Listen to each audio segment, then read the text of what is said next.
My mom. Okay, here we are. We are now live on LinkedIn. Everybody, I want to welcome you to our LinkedIn live chat today. Gail Perry and Catherine Gamble. So good to see everyone. Glad you're joining us today. And so we'll take just a minute and let everybody log on. But guess what we're talking about today? One of the greatest challenges, perhaps, and most exciting adventures of any development shop anywhere and any organization and any board. What is that most exciting challenge, Catherine?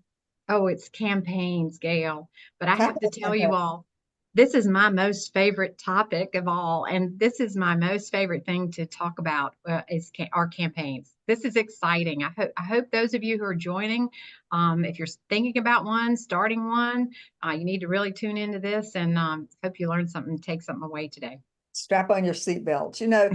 We see a lot of organizations that have a capital campaign gleaming in their eye, and they're talking about it in the future.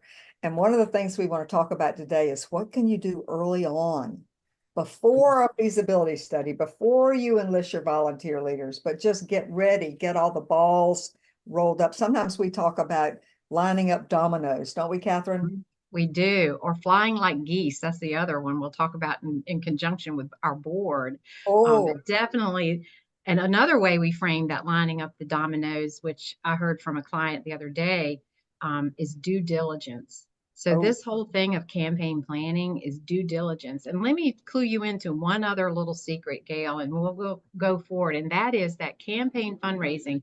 Sometimes people think of it as sort of an event, like a thing that you do over here by itself. But campaign fundraising is a strategy. oh. And this is where we clue in really, really carefully when we're working with our clients on campaigns. What's the right strategy for for that client, for that organization? And so these things we're going to talk about today in campaign planning and what Gail just said a minute ago about lining up the dominoes is all about putting those things in the right order and with the right emphasis for your organization. And one of the things we do at Gale Perry Group and with our capital campaign clients is that we work with them way ahead of time to line up these dominoes, these key factors. And if you are thinking about a campaign, you really want to give these a lot of thought. We're doing also an email series of one a week. We've got 6 factors we're going to be talking about, and we've done 2. And tomorrow we'll be talking about, I think it's one of the factors. I can't remember. I've written them all, and I'm confused about when they go. So Catherine, let's get started.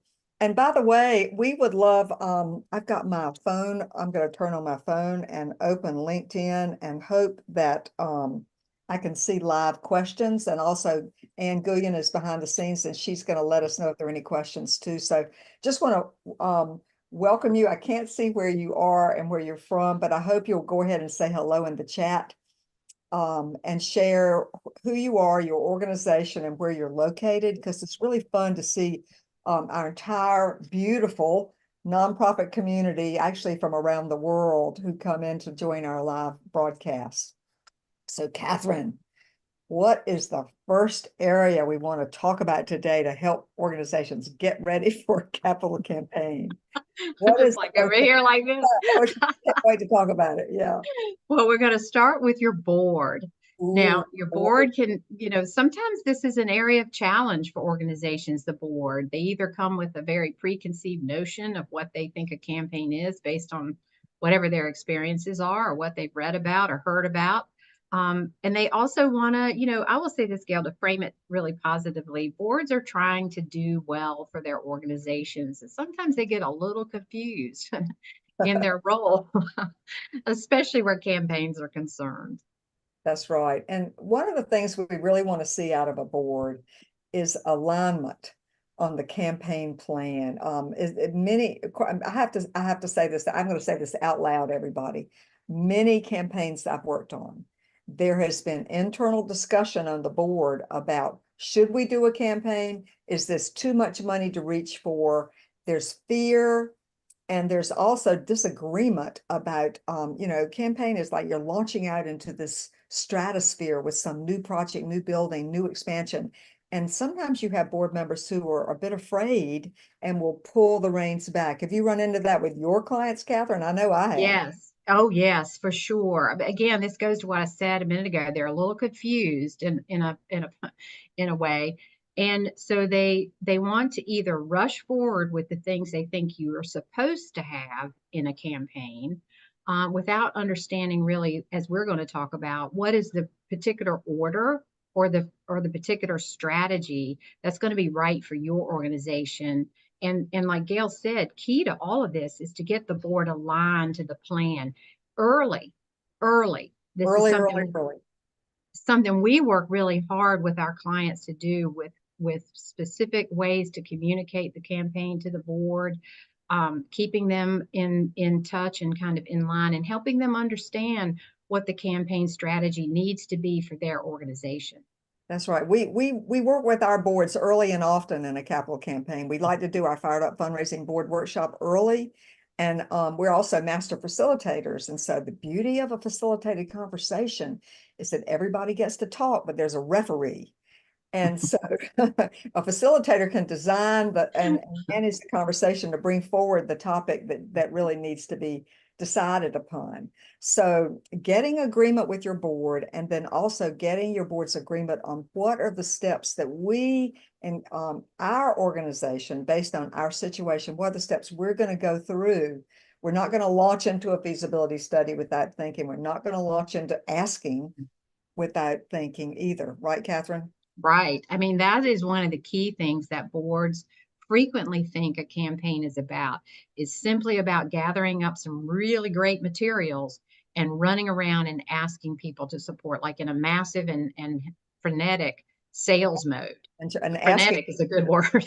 No, we don't believe in an asking adventure. We believe in very, very focused asks. So let's talk about the donors. I have a lot of opinions about how and strategies on how to get donors ready for a campaign ask or a campaign in the future. What do you think, Catherine? Absolutely. I mean, this is getting the number one ingredient for a successful campaign are donors who are ready and willing to support your work and your project, whatever that is, and the plan. And there are things that you need to do with donors early on in preparing them for a campaign. It's not about just rushing out and putting a lovely "will you do this" on the table. It's about building their confidence in both the project, your plan, what it is you're doing, your campaign, how it's being organized, and in furthering their confidence in your organization. This is key. Confidence is a key ingredient, and there's strategies to help do that with your donors to bring them more deeply involved, more deeply deeper understanding of what it is you're planning to do. And here's important: deeper understanding of the impact of your project on your organization and those that you serve. See, one of our issues, we have done feasibility studies in the past, and they've been very disappointing to us and to our clients because the donors were not prepared. They didn't know enough about the organization. They didn't know enough about the project. And they'd look at us and they go, I just can't answer these questions because I'm just not sure. I don't know these people well enough.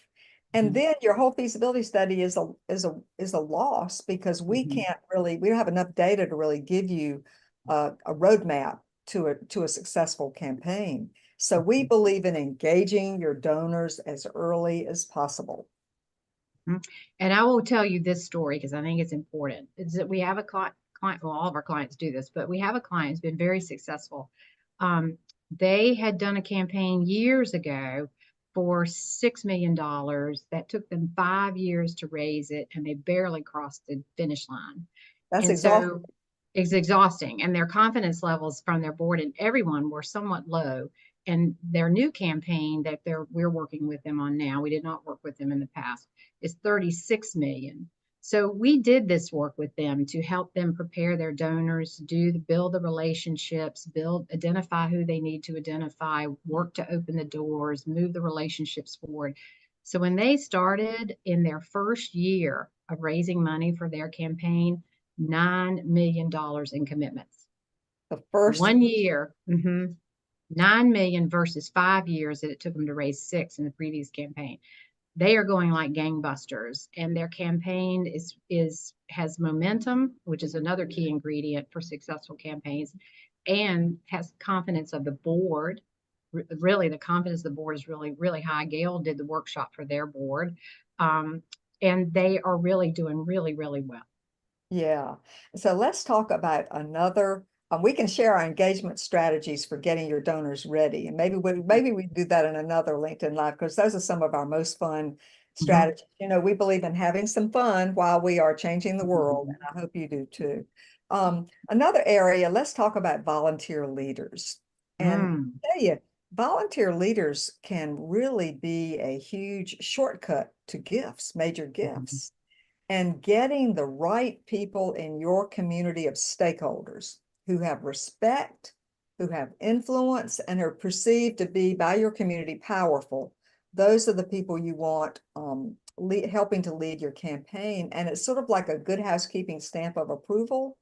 That's a very last century metaphor, I guess, but but their presence adds credibility to your campaign, and the people in your community, they see that these individuals are standing behind you. It really makes a difference.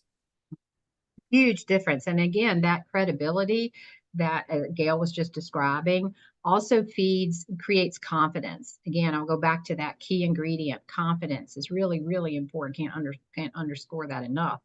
And so the right leaders doing the right things at the right time helps to build confidence in your campaign and your plan and your project together. So this is really important. And those key leaders can really help you open some doors.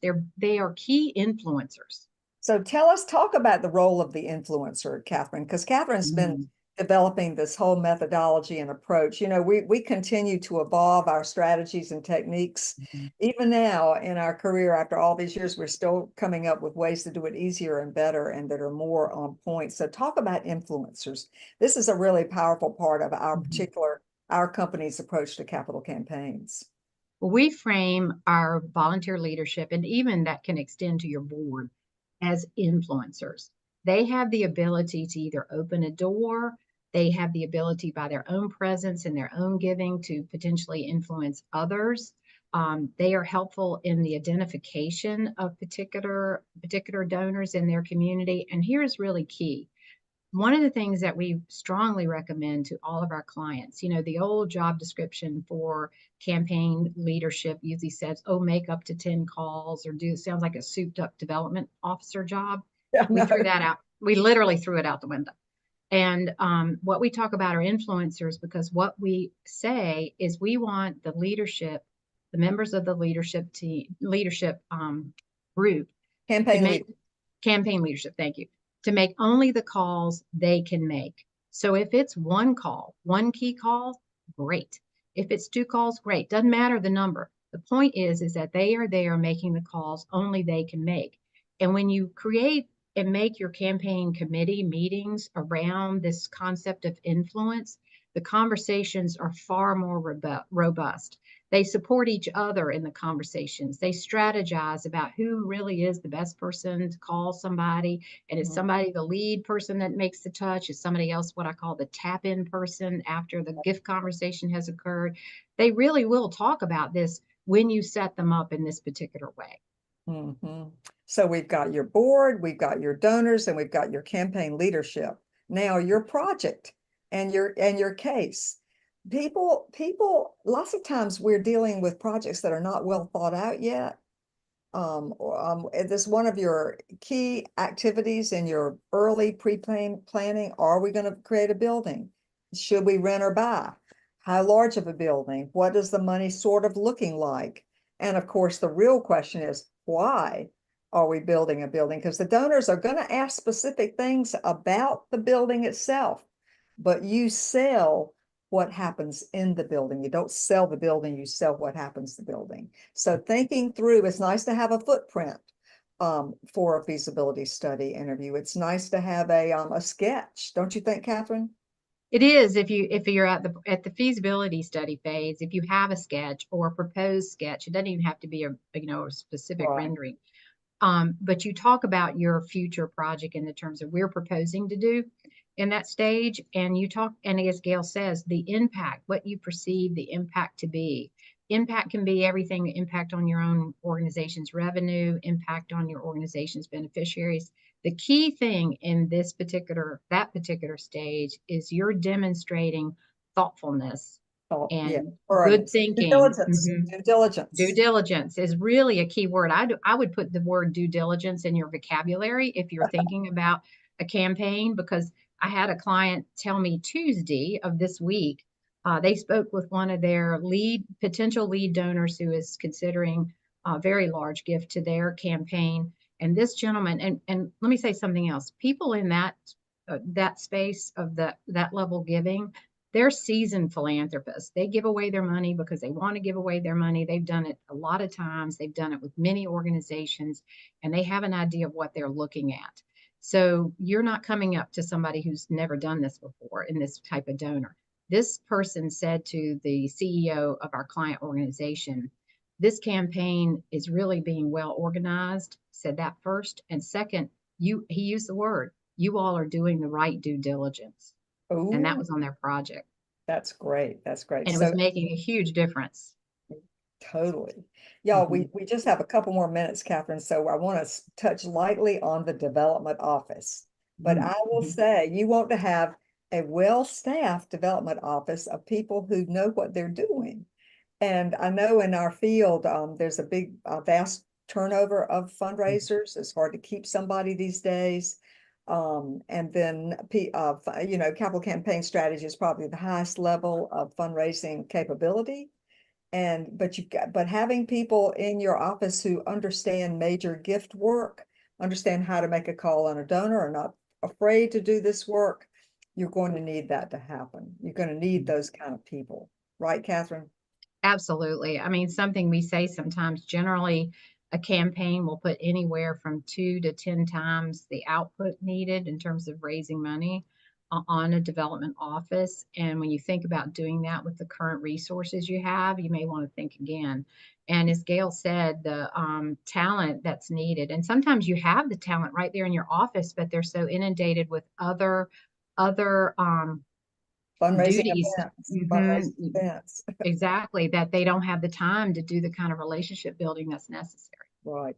I have seen smart, capable, fearless staff be the absolute fulcrum around which a campaign rotates. Mhm, And I have seen them be the spark plug of the campaign to inspire everybody and pushing it forward. mhm, So that's what great staff people can do for you. And so remember, an acknowledged and appreciated staff is always a more productive staff. And you can say to your board members and your leadership, 10 million, 100 million, whatever your campaign goal is, it's not going to just walk in the door. Somebody's got to do the work to secure it. And so, way too many leaders think, oh, we don't need any help. We'll just raise another 100 million just out of the air. Like, what? We don't have to spend any money. and Whoops. I'll add this too, Gail. Really savvy philanthropists really do expect to they might hear from a peer and or get engaged with a peer, such as campaign leader, but they expect really professional teams staff Do to expect call on professional. them. Hmm. So one sentence about your image, and then we're going to bless and release everybody because it's a busy time of year. And we hope you're taking a last minute summer vacation. We want to speak a little bit about your organization's image because it is helpful to have a very positive community image in order to go into a capital campaign. I'll tell you something else about good old fashioned PR.